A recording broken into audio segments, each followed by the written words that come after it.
In this week's parsha, Parshas Ve'era, we have the story of Moshe coming back to Mitzrayim and the bringing of the first 7 Makkos upon the Mitzrayim.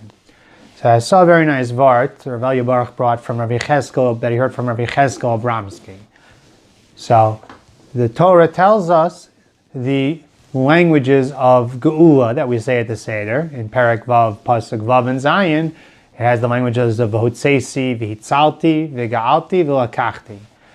So in pasuk Zayin, pasuk says, "Velakachti eschem li la'am." Hashem says, "I will take you to me as a nation. V'yisi lachem le'elokim." I'll be to you for a God. V'yedatem kini Hashem Elokechem. Then you know that I am Hashem. Hamotzi eschem mitachas sivos Mitzrayim. We took you out from under the burdens of Mitzrayim. So the Rishonim, among them the Ramban, explain, "Velakachti eschem li la'am," I'll take you to me as a nation, means that Hashem will give us the Torah at Har Sinai. That's when we were taken as a nation, was at the giving of the Torah. So the Rabbi Cheskel asked the question that what does the pasuk mean that Hashem will take us and give us the Torah, and then we'll know that He's Hashem who took us out of Mitzrayim. We're talking about the people who, and what about before they received the Torah? We're talking about the people who experienced the Yetzias Mitzrayim themselves. So of course they knew Hashem took them out of Mitzrayim. So what does it mean that I'll take you to me as a nation, and then you'll know that I'm Hashem who took you out of Mitzrayim? And he explained that before the receiving of the Torah, their perspective is different than after the receiving of the Torah. That obviously they knew Hashem took them out of Mitzrayim, but to really appreciate it, to really have the proper understanding of Hashem taking them out of Mitzrayim, they needed the Torah. That it's only a person who's become inculcated with Torah who really has the right perspective. And it's a very important point, the idea of the framework that we come at life changes how we experience and how we see the world. The person who has bitachon and amunah and who has imbibed the Torah's value system sees the world and experiences the world and the current events very, very differently. And it's most acutely brought out to me by the difference between the Mitzrayim and the Jewish people. The Rishonim make clear that during Yetzias Mitzrayim, a large part of the Makkos was supposed to hopefully influence the Mitzrayim. I get the impression that there was a strong hope that the Mitzrayim would do tshuva and that Paro would send them out. And even when Hashem hardened the heart of Paro, the way I understand it is because there has to be free will. So if Paro would just send them out because he's overwhelmed by the Makkos, that wasn't what Hashem wanted. So Hashem strengthened its heart that it would have to be his decision coming from a good part of him, from a place probably of tshuva. And HaKadosh Baruch Hu very much wanted that the Mitzrayim should be able to do tshuva and be influenced by these events, but it appears that they weren't very influenced by the events. We see right after Yetzias Mitzrayim, 3 days later, they come and they chase the Jewish people at the Yam Suf, that they weren't transformed by all these miracles that Hashem gave us to teach us the lessons that He runs the world, and that He runs the world with this tremendous precision. The lessons that we are supposed to take, I spoke about it last year, Parshas Bo, the Ramban talks about it, what we're supposed to learn specifically from it's the miracles in Mitzrayim, that, and the Tzach Hadash B'Achav, that they teach 3 different lessons, that these lessons the Mitzrayim didn't take at all.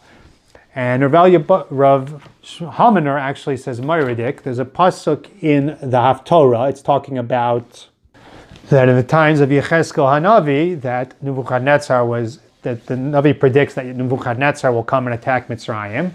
And it says a line that Paro says, Li Ori Vani Asisi, this is my river and I made it. That Paro proclaimed himself a god who had created the Nile River and which sustained all of Mitzrayim. And we know this was Paro, and Chazal apply this to our Paro in our parsha, that this was his mindset, and this is part of why he tried to cover up that he had to go to the bathroom. He was trying to proclaim himself a deity.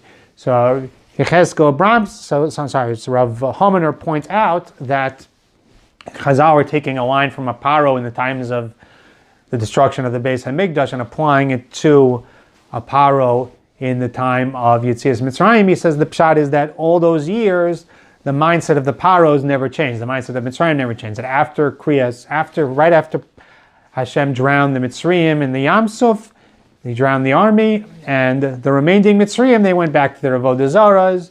They appointed another Paro who said, Li Ori Vani Asisi, that I'm the God who made the Nile River. That this was something that the Mitzrayim were not at all transformed, apparently, by the Makkos. The truth is, I remember I think I first heard it on the Torah bike tape, for those of you familiar, the idea that Paro survived Kriyas Yamsuf. He was the sole survivor, and he went and became a king in Nineveh. And in the times of Yonah, when Yonah brought them to Tshuva, he was the king at that time. So we see that he led a people who were wicked. I don't know if it I'm not sure. I assume it did transform him at that time, but I don't know. It could be it never transformed him.